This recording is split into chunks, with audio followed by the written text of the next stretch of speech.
Alléluia. Ce matin, j'ai à cœur de nous entretenir sur des prières qui captivent l'attention de Dieu. Il y a des genres de prières, des fois, on dirait que quand ça monte, le ciel s'arrête. Tout ce qui se passe au ciel s'arrête pour dire, il y a quelque chose qui se passe sur la terre. Il faut que toute l'attention de Dieu aille vers là. Il faut que Dieu regarde ce qui se passe là. Et il faut que la main de Dieu fasse quelque chose. Vous savez, quelques personnes ont étonné Jésus sur la terre pendant son ministère. À un moment donné, il y avait un homme, un étranger, un Romain. C'était un centenier. Il était un soldat, un chef, enfin un officier qui était en charge de 100 soldats dans l'armée romaine. Et à un moment donné, son serviteur était tombé malade, presque à la tique de la mort. Et cet homme vient voir Jésus et dira à Jésus, « Seigneur, viens s'il te plaît, mon serviteur est malade. Viens et guéris-le. » Et Jésus lui dira, « J'irai, je le guérirai. » Mais cet homme poursuit. Il ne s'arrête pas là dans sa prière, il poursuit. Il dit à Jésus, « Jésus, je ne suis même pas digne que tu viennes sous mon toit. » Il dit, « Moi, je suis un simple soldat. J'ai 100 gars sous mes ordres. Mais quand je dis à un, va, il va. Quand je dis à l'autre, fais ceci, il le fait. » Il dit, je n'ai même pas besoin que tu viennes jusque chez moi pour le guérir. Je crois, Jésus, que même ici où tu es, si tu dis une seule parole, mon serviteur sera guéri. Et Jésus dira, waouh! Il dira, même en Israël, je n'ai jamais vu une foi aussi grande. À un autre moment, une femme étrangère, elle aussi, syro-phénicienne, nous dira-t-on. Donc, elle venait en moitié de la Syrie et du Liban dans le temps, de ce qui est aujourd'hui notre Liban. Et elle aussi, elle vient voir Jésus, elle vient se jeter aux pieds de Jésus. Sa fille était possédée par un démon.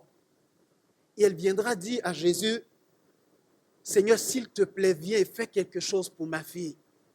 Viens et délivre-la. » Et Jésus va lui dire, « J'ai été envoyé juste pour les enfants perdus de la maison d'Israël. Il n'est pas bon que je prenne de la nourriture des petits-enfants pour le donner aux petits chiens. » Et cette femme-là aurait pu s'offusquer. Si Jésus disait ça à quelqu'un aujourd'hui, je vous garantis, vous allez le voir sur Facebook, il m'a traité de chien. Il m'a insulté. Comment y a-t-il pu? Si tu ne veux pas me guérir, ok, mais insulte-moi pas. Et cette femme va répliquer à Jésus,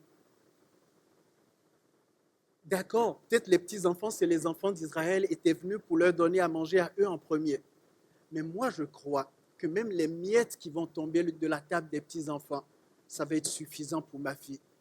Et elle dira à Jésus, mais les petits chiens mangent les miettes qui tombent de la table. Et Jésus va lui dire, waouh, ta foi est grande. Ta foi est grande. Et la Bible est remplie d'hommes et de femmes qui, à un moment donné de leur vie, dans une circonstance donnée de leur vie, ont fait monter des prières vers le ciel et on a l'impression que tout s'est arrêté et toute l'attention et toute la main de Dieu s'est déployée à travers le ciel pour venir directement sur la terre. Et j'aimerais vous inviter simplement ce matin à regarder quelques cas avec moi et je crois qu'on va apprendre et tirer beaucoup de choses de quelques exemples ce matin. Et par la suite, je vais faire exprès d'interrompre le message un peu plus tôt que d'habitude et nous voulons prendre du temps pour assaillir le trône de Dieu ce matin parce qu'on a des choses à aller chercher.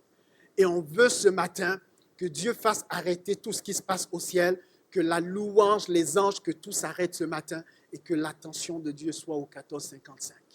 Êtes-vous avec moi ce matin? Première personne que je veux qu'on regarde ce matin, Ézéchias. On va regarder avec moi dans 2 Rois chapitre 20. 2 Rois chapitre 20, nous allons lire les versets 1 à 6. Ça va s'afficher derrière moi.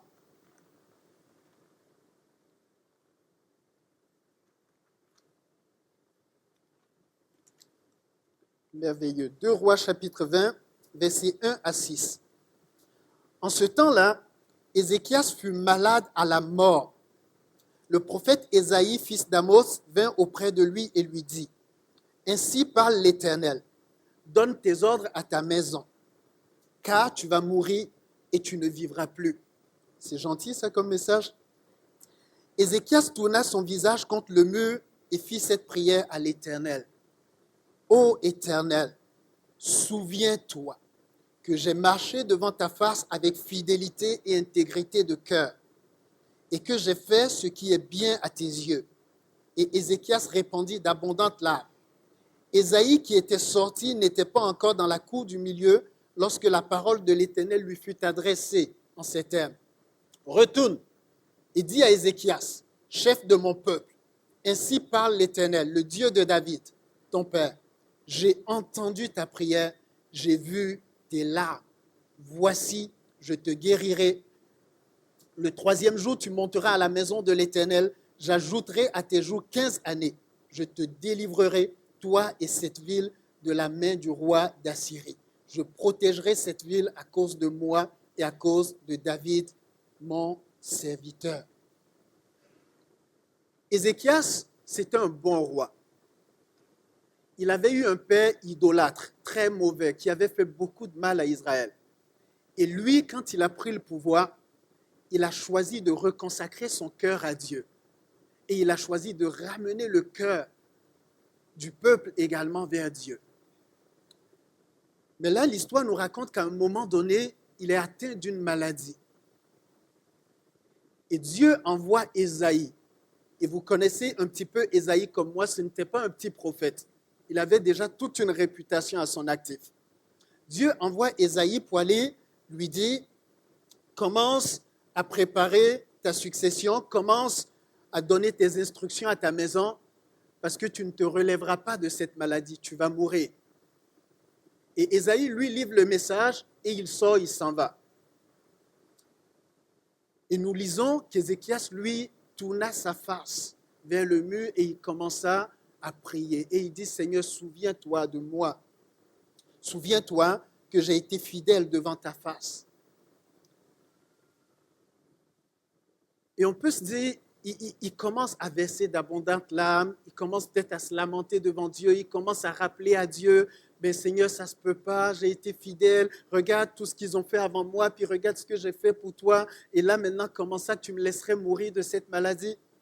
Mais en fait, on a un peu plus de détails sur ce que Ézéchias a réellement prié. Et c'est le prophète Ésaïe lui-même justement qui nous rapporte les paroles d'Ézéchias. Regardez avec moi Ésaïe 38. Ésaïe 38, versets 18 à 20.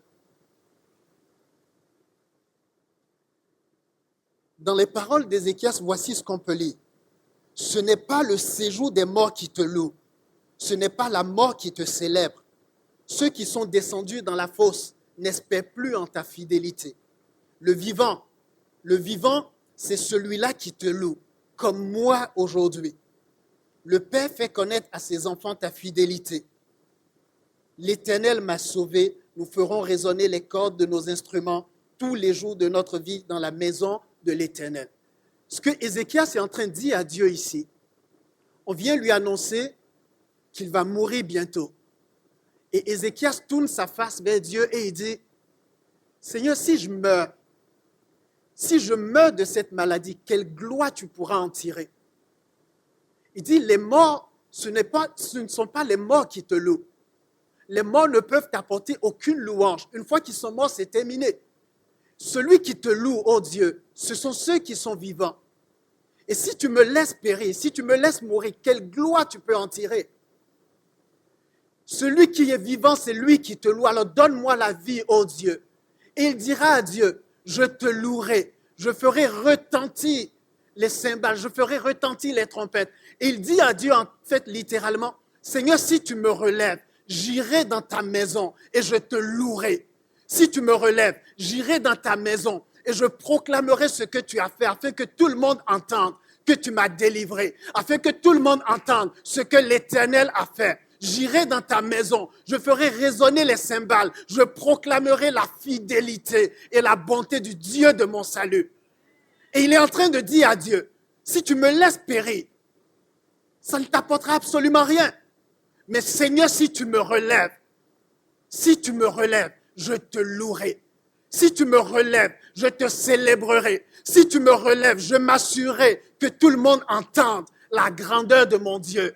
Si tu me relèves, je vais m'assurer que le monde entier entende que Dieu guérit, que Dieu relève, que Dieu visite, que Dieu est fidèle, que Dieu n'abandonne pas. Et à ce moment-là, quelque chose se passe au ciel. Dieu dit au Ruben du ciel, arrête la musique. Quelque chose se passe en ce moment. Quelque chose est en train de se passer sur la terre en ce moment. Dieu entend un être humain, tout faible, qui dit, Seigneur, si tu fais ceci, ma vie servira à te glorifier. Seigneur, si tu fais ce que je te demande, ma vie servira à faire connaître ton nom, ta gloire autour de moi. Il dit, j'irai dans ta maison et je te célébrerai, je ferai retentir les instruments. Et Dieu dit, waouh, tu vas faire quoi, Ézéchias? Il dit, oui, Seigneur, j'irai dans ta maison et je vais le faire. Je vais proclamer ta délivrance, je vais proclamer ce que tu as fait. Dieu dit, tu vas faire ça pour vrai? Il dit, je vais le faire, Seigneur. Et Dieu dit à Ésaïe, qui était encore dans la cour du temple, Ésaïe, les choses ont changé. Retourne. Retourne voir Ézéchias. Dis-lui, tu ne mourras plus. Tu vivras encore 15 années. Et Ésaïe pouvait dire, mais là, Seigneur, j'ai une réputation, moi, ici. Dis, retourne, quelque chose s'est passé. J'ai trouvé dans le cœur de cet homme quelque chose qui attire ma main. Cet homme a choisi de me glorifier. Cet homme a choisi que si je faisais ce qu'il me demandait, si je le guérissais, il louerait mon nom et il ferait connaître mon nom. Et qu'est-ce qui fait plus plaisir à Dieu que d'étendre son règne, que de faire connaître son nom, sa bonté, sa fidélité au monde entier? Qu'est-ce qui fait plus plaisir à Dieu que de voir des hommes et des femmes qui le louent, qui le célèbrent, parce qu'ils ont entendu ce que Dieu fait? Ésaïe va retourner et Ézéchias vivra. Ézéchias vivra. Deuxième exemple que j'aimerais regarder avec vous ce matin. Cette fois-ci, c'est une femme. Une femme qui nous impressionne également par sa prière persévérante. Elle a été la mère d'un des prophètes les plus illustres de l'Ancien Testament. Et je veux vous inviter à aller avec moi dans 1 Samuel chapitre 1, les versets 10 et 11. Évidemment, vous comprenez que je parle ici de Anne.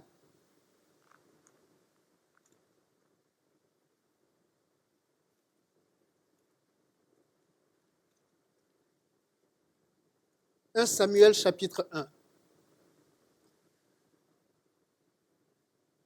Anne était une des deux épouses d'un homme qui s'appelait Elkana. Et sa rivale, la deuxième épouse qui s'appelait Pénina, était une femme, pour être gentille, disons, très méchante. Elle avait eu plusieurs enfants. Et là, Anne, elle, était restée stérile. Anne n'avait pas eu d'enfants. Et à chaque jour, il plaisait à Pénina, quand elle voyait ses enfants peut-être jouer là tranquillement, Pénina arrivait là, puis elle dit, mais c'est le garçon à qui ça? C'est le beau garçon à Pénina. Et elle ici, c'est la belle princesse à qui? Eh bien, c'est la princesse à Pénina. Et qui c'est qui n'a pas d'enfant? Et la Bible nous dit que tous les jours, elle mortifiait Anne.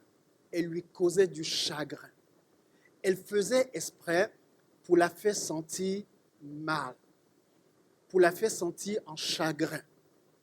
Et la Bible dira qu'elle la mortifiait de ce que l'Éternel l'avait rendue stérile. Je reviendrai dans un instant sur ce point.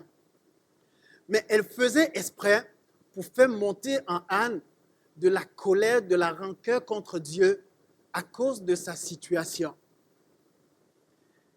Et la Bible nous dit qu'ils descendaient, ils habitaient Rama. Et chaque année, ils descendaient au temple à Silo pour aller adorer le Seigneur. Et chaque année, Anne descendait pour aller prier. Anne descendait pour aller pleurer devant Dieu. Anne descendait pour aller réclamer un enfant à Dieu. Et elle revenait toujours bredouille, toujours stérile, toujours déçue, en train de pleurer, de se lamenter. Année après année. Et une année, elle descend et là, elle se dit, cette fois-ci, il faut que quelque chose se passe.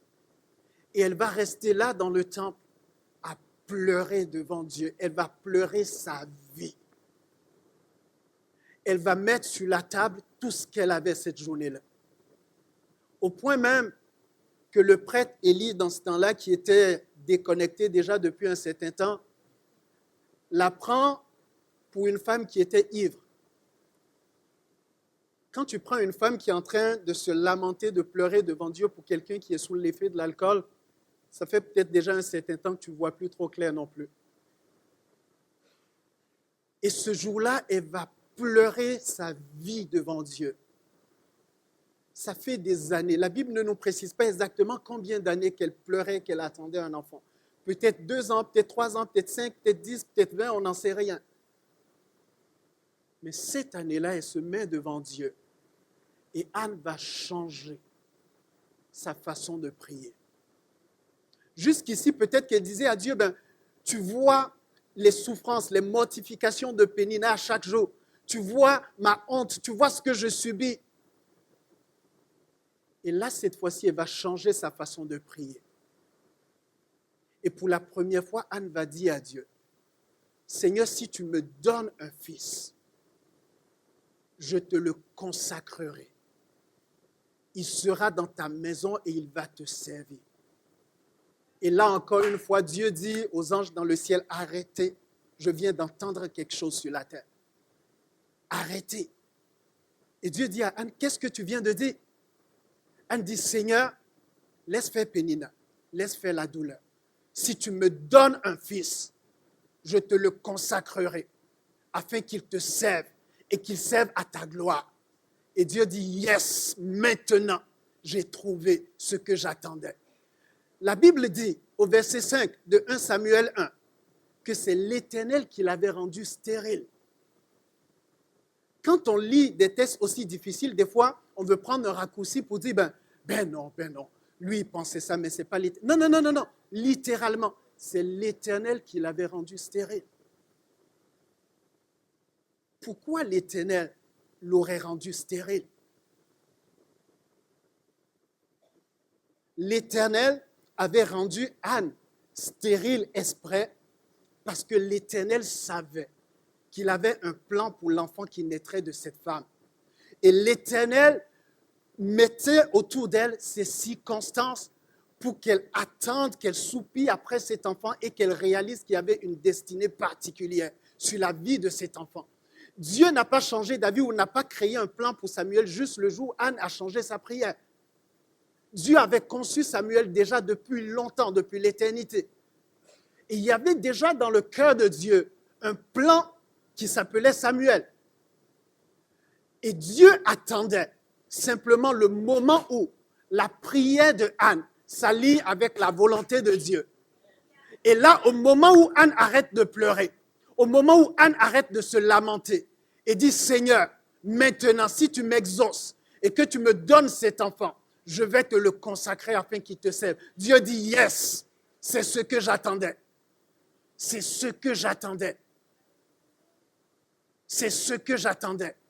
Et l'année d'après, Anne accouche de celui qui deviendra le prophète Samuel, un des prophètes les plus grands en Israël, le dernier juge, un des prophètes les plus illustres.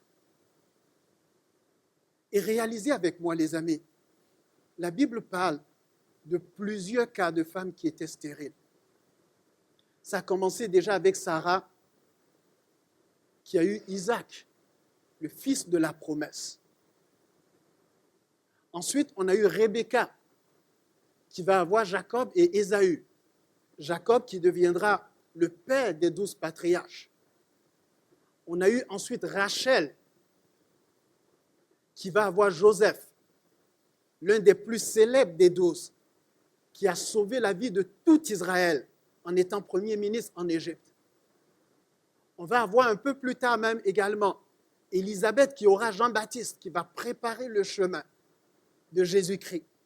Et réalisez avec moi ce matin que dans chacun de ces cas où Dieu avait gardé ces femmes stériles, les enfants qui sont nés de ces femmes ont servi à la gloire de Dieu.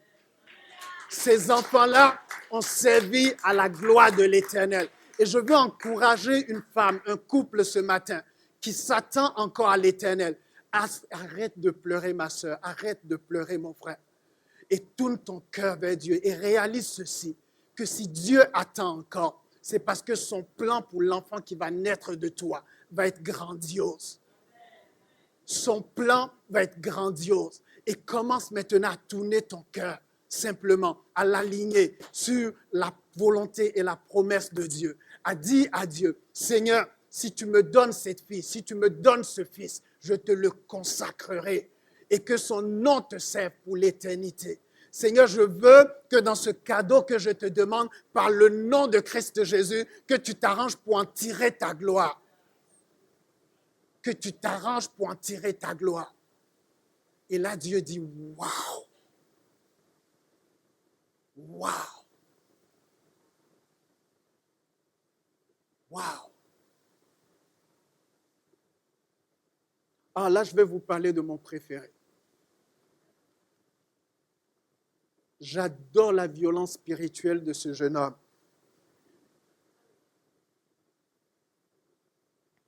2 Rois chapitre 2, versets 9 et 10.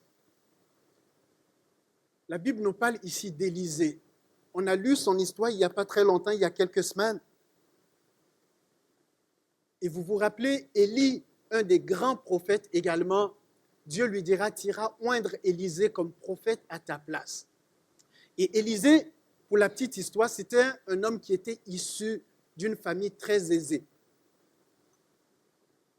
Lorsqu'Élie va le trouver, il était en train de labourer le champ de son père. Et la Bible nous dit qu'il y avait 12 paires de bœufs qui labouraient. Et donc, ça veut dire que le champ devait être certainement très grand, très conséquent. Et lui était sur la 12e paire de bœufs en arrière. Et Élie arrive et Élie met son manteau sur lui. Élie lui dit, suis-moi. Tu vas laisser faire l'héritage de papa. Dieu a un appel plus grand que toi, pour toi. Et il va suivre Élie. Il va suivre Élie. Et un peu plus tard, lorsque Dieu dira à Élie, tu as accompli ta part, maintenant tu vas monter avec moi et quelqu'un d'autre va prendre le relais. Élie est un des deux seuls dans toute l'histoire de l'humanité qui n'a pas connu la mort. Le deuxième, vous savez, c'est qui? Enoch. Et Dieu enlèvera Élie dans un char de feu. Mais avant que Dieu enlève Élie, Élisée savait déjà dans son esprit que quelque chose se préparait, que Dieu s'apprêtait à enlever son maître. Et ils sont partis de Gilgal tous les deux. Et Élie va dire à Élisée, reste ici, Dieu m'envoie à Béthel. Et Élisée va lui dire, écoute-moi bien Élie, aussi vrai que l'Éternel est vivant et que toi aussi ton âme est vivante, je ne bougerai pas d'ici aujourd'hui. Tu vas devoir m'emmener avec toi. On va être collés. C'est du super glue aujourd'hui. Dis, je ne te lâcherai pas. Je ne te lâcherai pas. Ils se rendent à Béthel. Ils se rendent à Béthel. Et là, Élie reprend la même chose. Élie lui dit, reste ici. L'Éternel m'envoie à Jéricho. Et Élisée lui dit, c'est mieux de te faire à l'idée, mon ami, parce qu'à Jéricho aussi, on va y aller ensemble. Je ne te lâcherai pas. Ils se rendent à Jéricho. Et là, Élie reprend encore la même chose. Élie dit, ben reste ici, Dieu m'envoie au Jourdain. Il dit, aussi vrai que Dieu est vivant est aussi vrai que toi aussi, tu es vivant devant moi là. Il dit, oublie ça, mon ami. Ton pied, mon pied. Là où tu vas, on est là-bas ensemble aujourd'hui. Tu bouges, je bouge. Tu bouges, je bouge. Et là, Élie va lui dire finalement, mais dans le fond, c'est quoi que tu veux? C'est quoi que tu veux? Il dit, demande ce que tu veux. Et il ne demande pas, Élie, ben, tu sais quoi, j'ai laissé pas mal de richesses en arrière, les biens de papa, tu sais. Non, rien de tout ça. Il va dire à Élie que j'ai une double portion de ton esprit. Que j'ai une double portion de ton esprit, de ta puissance, de ton onction. Et on peut se dire, waouh, de quoi il parle? Pourquoi il parle de ça? Mais si vous réalisez, si vous vous rappelez avec moi que Élie, ce prophète immense, grandiose, vous vous rappelez de l'événement au Mont Carmel qui avait fait tomber le feu, mais malgré toute la puissance et l'onction d'Élie, il n'avait pas réussi à ramener le cœur du peuple à Dieu de façon permanente. Et là, Élisée est là, puis il dit, la tâche est trop grande pour moi. Il dit, si toi, Élie, tu n'as pas réussi à la terminer, qui suis-je, moi? J'y arriverai jamais. Il dit, l'œuvre à laquelle Dieu m'appelle est trop grande pour moi, pour mes ressources humaines toutes seules. Il dit, ce dont j'ai besoin, ce que je veux, c'est d'avoir une double portion de l'esprit qui est sur toi, Élie. Et il dit, tant que je n'ai pas ça, tu ne bouges pas aujourd'hui. Le chat que Dieu envoie, là, il va se parquer puis il va attendre. Tant que je n'ai pas ça, tu ne bouges pas. Tu ne bouges pas. Tu ne bouges pas. Il dit, je veux servir Dieu, mais je ne peux pas par moi-même. J'ai besoin d'une double portion de son esprit. Et là, encore une fois, quelque chose se passe dans le ciel. Là, encore une fois, le cœur de Dieu dit, waouh, un homme qui veut étendre mon règne, un homme qui veut ramener les cœurs à moi, un homme qui veut me servir et qui demande mon onction, qui demande mon esprit. Et Dieu dit, waouh, Saint-Esprit, voudrais-tu aller? Waouh! Waouh! Waouh! Des gens qui ont réussi à attirer l'attention de Dieu. Vous savez, la Bible nous parle de Dieu comme, dans l'Apocalypse, il nous est parlé de Dieu comme étant sur son trône. Et que dans sa présence, des anges, des êtres vivants sont dans sa présence, jetant leur couronne devant lui, le louant, le célébrant constamment. Et j'ai dans ma tête cette image que bien souvent, de simples humains ont réussi à monter dans les cieux et à dire aux anges, aux êtres vivants, guys, on va faire pause sur la musique, ok? Nous, on a besoin de l'attention de Dieu là, live. Seigneur, c'est ici que ça se passe. C'est ici que ça se passe. Et je réalise quelque chose, c'est que tous ces gens qui ont dû changer leur façon de prier, tous ces gens qui ont saisi l'attention de Dieu, tous ces gens avaient une chose en commun, c'est qu'ils ont dû aligner leurs besoins, leur sujet de prière sur le royaume de Dieu, sur la volonté de Dieu, sur le règne de Dieu, sur la gloire de Dieu, même si c'était des besoins personnels, comme la guérison pour Ézéchias. Mais il a dit, si tu me guéris, je te louerai et je proclamerai ce que tu as fait. Anne qui dit, si tu me donnes un enfant, il te servira, je te le consacrerai. Et Élisée qui dit, l'œuvre est trop grande pour moi. Envoie ton esprit. Envoie-le doublement. Je vais terminer avec un dernier exemple. Cette fois-ci, un groupe de personnes un groupe de personnes. Et nous allons lire ensemble, si vous voulez bien, dans Actes, au chapitre 4, les versets 29 à 31.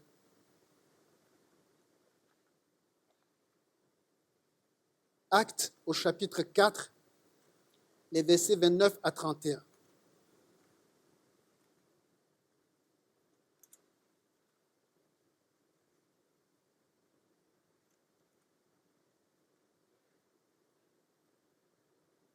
Pour le petit contexte, dans Acte 3, on voit Pierre et Jean qui allaient au temple.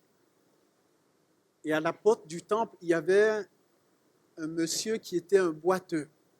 Et ils vont prier pour le boiteux, ils vont le guérir. Et il va se lever, il va pouvoir marcher, il va entrer dans le temple avec eux pour aller louer. Et là, les autorités religieuses de l'époque vont les faire comparaître devant le tribunal religieux juif de l'époque, le Sanhédrin, et on va leur interdire de prêcher encore au nom de Jésus-Christ.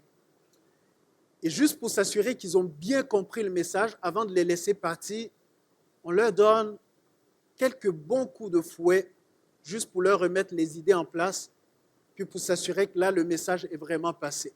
Et on les bastonne comme il faut, on les fouette terriblement, et après ça, on les renvoie. Et là, quand ils sortent de là, vous allez lire avec moi maintenant Actes chapitre 4, versets 29 à 31. Quand ils sortent de là, ils vont se retrouver encore avec les autres frères. Ils vont retrouver l'église et ils vont commencer à prier ensemble. Mais regardez, il y a quelque chose de merveilleux dans leur prière. Ils disent ceci. Et maintenant, Seigneur, vois leurs menaces et donne à tes serviteurs d'annoncer ta parole avec une pleine assurance, en étendant ta main pour qu'ils se fassent des guérisons, des miracles et des prodiges par le nom de ton saint serviteur Jésus. Quand ils eurent prié, le lieu où ils étaient assemblés trembla. Ils furent tous remplis du Saint-Esprit et ils annonçaient la parole de Dieu avec assurance.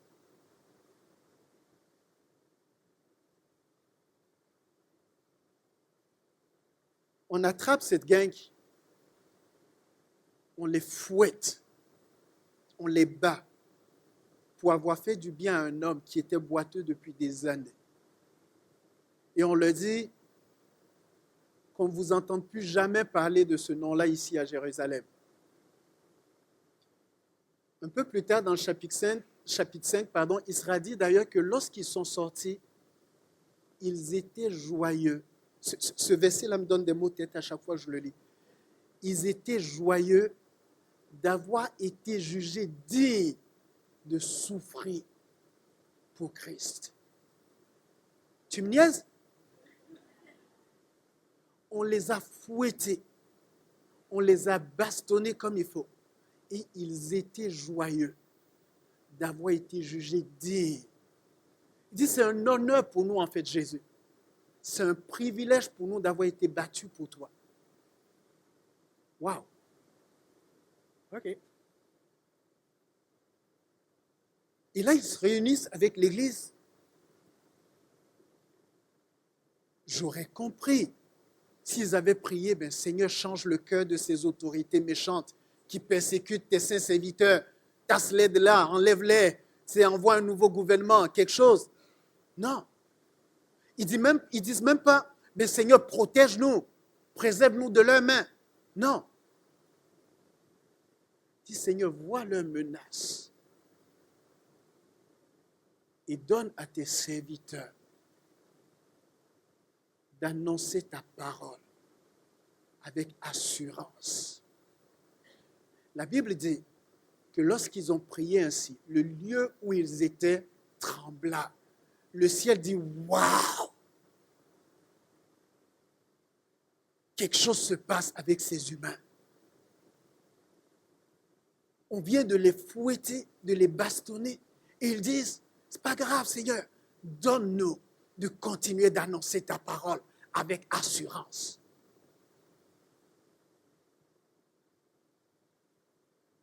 Donne-nous de continuer de répandre le règne de Dieu avec assurance.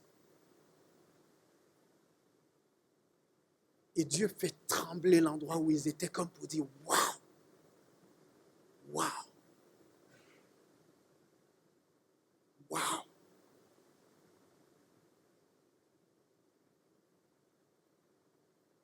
Ces hommes, et le temps me manque ce matin pour parler de bien d'autres encore, pour parler de Jabez, pour parler d'Abraham, pour parler de Paul lui-même, pour parler de Salomon, pour parler de plein d'autres qui ont fait monter des prières, qui ont captivé l'attention de Dieu. Mais tous les exemples qu'on a vus à date ce matin révèlent une chose, c'est que ces hommes et ces femmes, à un moment donné, ont dû peut-être changer leur façon de prier, changer leur mentalité et aligner leur cœur sur le royaume, le règne de Dieu, sur la gloire que Dieu va en tirer, sur les gens qui vont entendre parler de ce que Dieu a fait,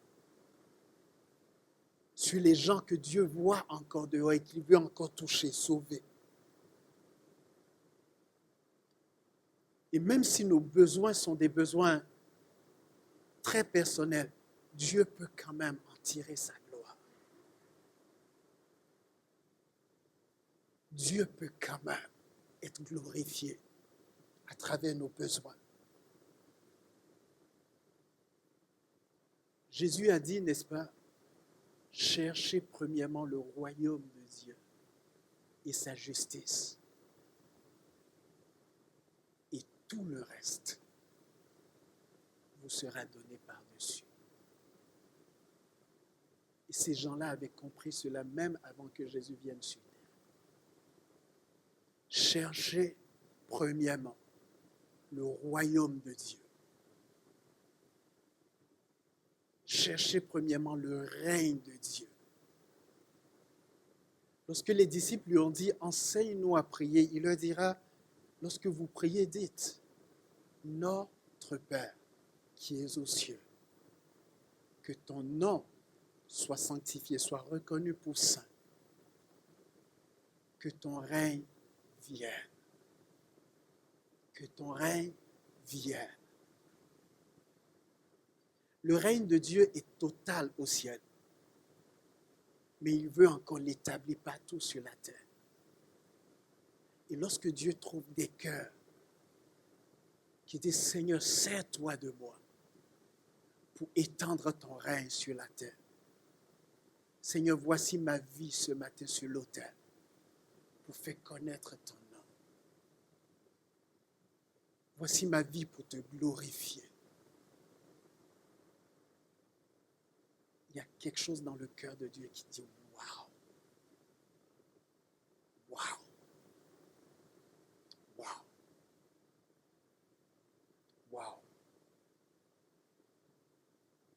Ce matin, je veux m'arrêter ici simplement pour qu'on puisse prendre un temps et prier. Je pense qu'il y a une grâce particulière de Dieu pour nous ici ce matin. Je pense que mon pianiste s'en vient. Je vais lui demander éventuellement de juste jouer quelque chose pour nous tout doucement au piano. Pendant qu'on veut commencer simplement à disposer nos cœurs ce matin, à assaillir le trône de Dieu.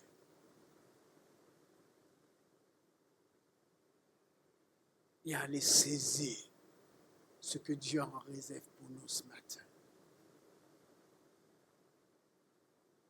Peut-être que vous êtes ici ce matin et vous vous dites, ça fait longtemps que je prie pour ce sujet.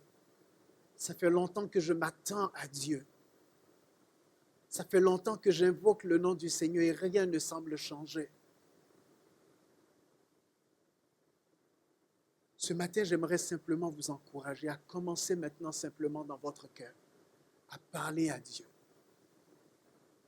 à aligner votre requête, votre besoin, votre sujet de prière ce matin sur sa gloire, sur sa volonté. Mettez-le au défi ce matin. Mais lorsque Dieu vous aura visité, de grâce, tenez votre promesse. Tenez votre promesse.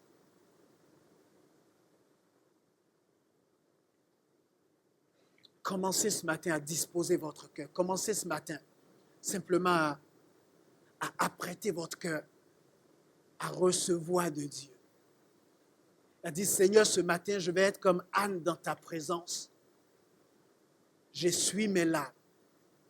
Je veux arrêter de me lamenter. Je veux arrêter de regarder à ma pénina. Je veux arrêter de regarder aux circonstances autour de moi, à ma douleur. Je veux arrêter de regarder à ma situation. Et je veux lever mes yeux à nouveau vers toi. Je veux tourner mon regard vers toi ce matin. Et Seigneur, je te demande de me visiter, de m'accorder ce que je te demande. Et Seigneur, si tu le fais, si tu le fais ce matin, Seigneur, je vais te glorifier. Si tu le fais, Seigneur, ce matin, je vais m'assurer que tout le monde entende ce que tu as fait. Que tout le monde entende, Seigneur, que tu m'as visité. Que ce n'est point par ma propre force, mais par ta puissance, par ta grâce. Si c'est votre prière ce matin, je vous invite à vous tenir debout à votre place simplement. Et on veut crier à Dieu ensemble.